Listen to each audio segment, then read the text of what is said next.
Anonymous confession says, I've been in a relationship for over 2 years, and while I love my partner, their mental illness makes them very emotionally distant. I don't blame them for this, but it makes it difficult, as we will often go weeks or months without speaking. Even though we live within a 10-minute walk. They don't live together? This is like a high school couple then, huh? Yeah. Even though we live within a 10-minute walk, I would feel bad breaking up with them because of something they can't control. So I find myself hoping they'll break up with me, just so I don't have to be the bad guy. So this is a guy. Or stay in a relationship I'm not happy with. So he's wanting her to break up with him. He's saying I'm in this relationship with someone who suffers with mental illness. They live 10 minutes away. I can't break up with them because they're mentally ill, and that'd be fucked up. But I sometimes wish they would break up with me. That way I don't have to deal with it.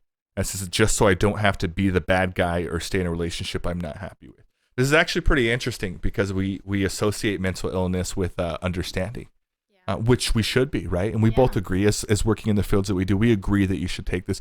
But think about this. Try to take it seriously. In a relationship, this is a guy in a relationship with a girl. The girl has mental illness, and he's like, fuck, I can't deal with this shit. I want out, but I can't get out for that reason. So I just hope she breaks up with me. What advice would you give that guy?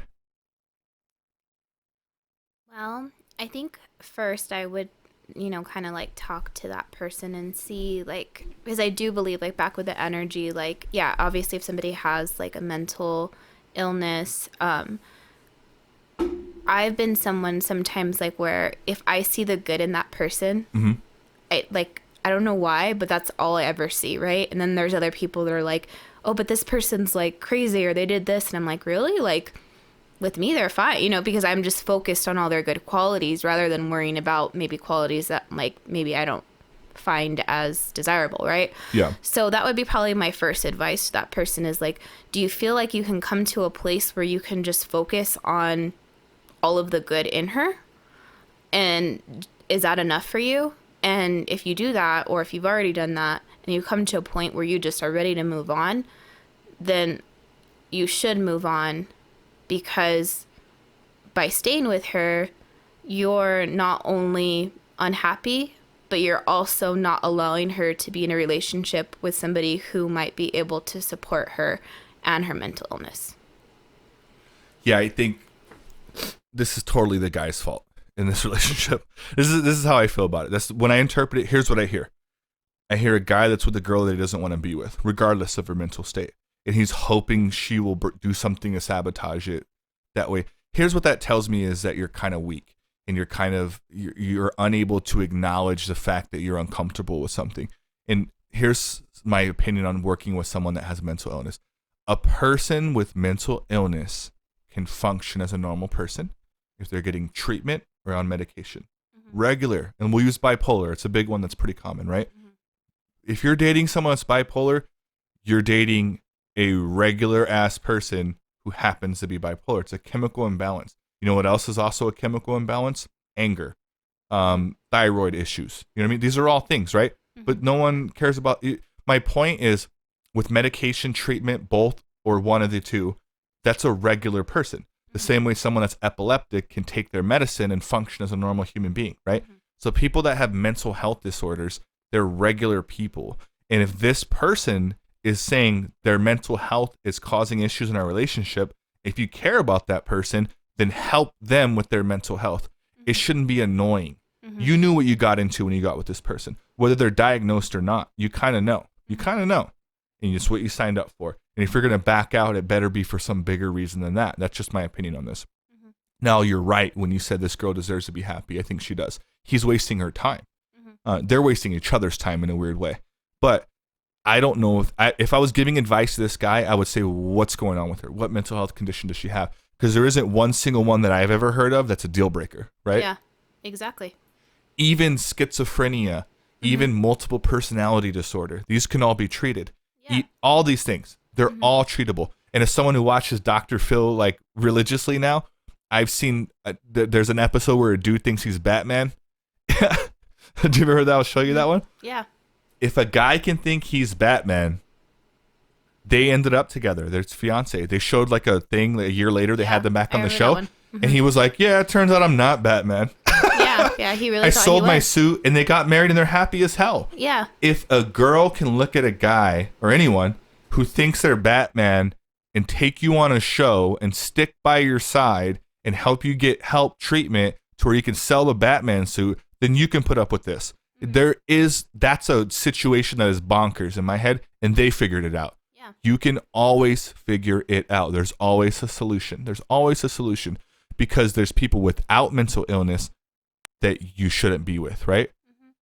For other reasons that have nothing to do with it. So a person with mental illness, you should be compassionate, understanding, and try to get them help. If they're getting help, they're functioning as a regular human being, and they're still making bad decisions, then you can not be in a relationship with them because of their personal decisions, right? They're real ones. And that's okay. Yeah, definitely. But that's the advice I would give this person. Like, have you tried to help? Did you even ask questions? Maybe there's some medicine out there that can help this person. True. And I think the stigma of like mental health is getting better, but still it's pretty bad. Yeah, it is really bad. Yeah. So. And it's definitely a place where people it's just, we're all just people. I can give everyone, if I was a diagnoser, everyone could have something, right? Everyone, what do? You got upset? Okay. It was a sporadic bipolar.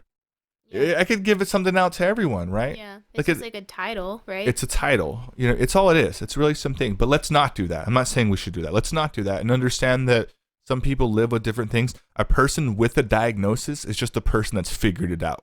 Yeah. If anything, that's better, because they now have an idea of what to work on, as opposed to some clueless asshole at the bar who's treating women like shit, who's never been diagnosed with anything, but is misogynistic and an abuser or whatever he is. You know what I mean? But nobody looks at that guy different because he hasn't been labeled yet. So I agree. There is a bad stigma to it, and I hope that it leaves. And I think that we need to stop treating people with disorders, disabilities, diagnoses, put them all together, whatever you want to call it. They're just people with something they figured out, as opposed to people with things they haven't figured out yet. Yeah. But we're all people. Yeah. And I feel like a lot of the time, I believe that things are very curable, and managed. So it's not something that's like a forever life sentence, Yeah. Like if it's managed, then that's fine. Yeah. I think that's super duper important. I think we're all learning that with the corona too. Yeah. Yeah, look at all these celebrities and basketball players that have come out and said hey, I tested positive for corona, and there's no cure, and we all wish the best for them. You know what I mean? So it shouldn't be any different that someone that comes out and says, hey, it turns out I have depression. Yeah. You know what I mean? It's who are they? Are they stupid or emo? Whatever stupid name they give them. Nope. It's a regular person that didn't choose anything and is working on stuff. Yeah. And so I agree with what you said. And I think that would be the advice I'd give this person, is talk to your person and figure it out. And if there is this instance where you're wasting each other's time, then that will be the moment where you get to make that call. Yeah. And I mean, I think for him too, maybe he doesn't have the capacity to do that, and that's okay. But knowing and owning up to that, hey, I'm really care about this person, but I don't want this, or I don't want to be in a situation with somebody that does struggle with this. Yeah. It's nothing personal against that person, but it's more so being able to identify that this is something I can't handle, and so allowing that person to move on and find somebody that can handle it. Yeah. That's the final thing, right? Is not stringing someone along when you've kind of already decided in your head it's not going to work out. If you're saying, I hope they break it off so I don't have to, that's why I said it's weak. That's why I said that. That's a weak move. You should never, regardless of mental health or anything, if that's your thought, I hope they end it before I have to, you're weak. And you just refuse to man up or woman up if you're a woman and just call it off and be honest. If you're waiting for the other person to mess up, I think that's a little messed up. Yeah, for sure. So cut it out, mofo, whoever you are, you anonymous son of a... Hey guys, if you enjoyed that clip, click on this link right over here to subscribe to this clip's channel. Or if you want to view the entire conversation, go ahead and click on this link over here to view the entire podcast. Bet you on the next one, guys.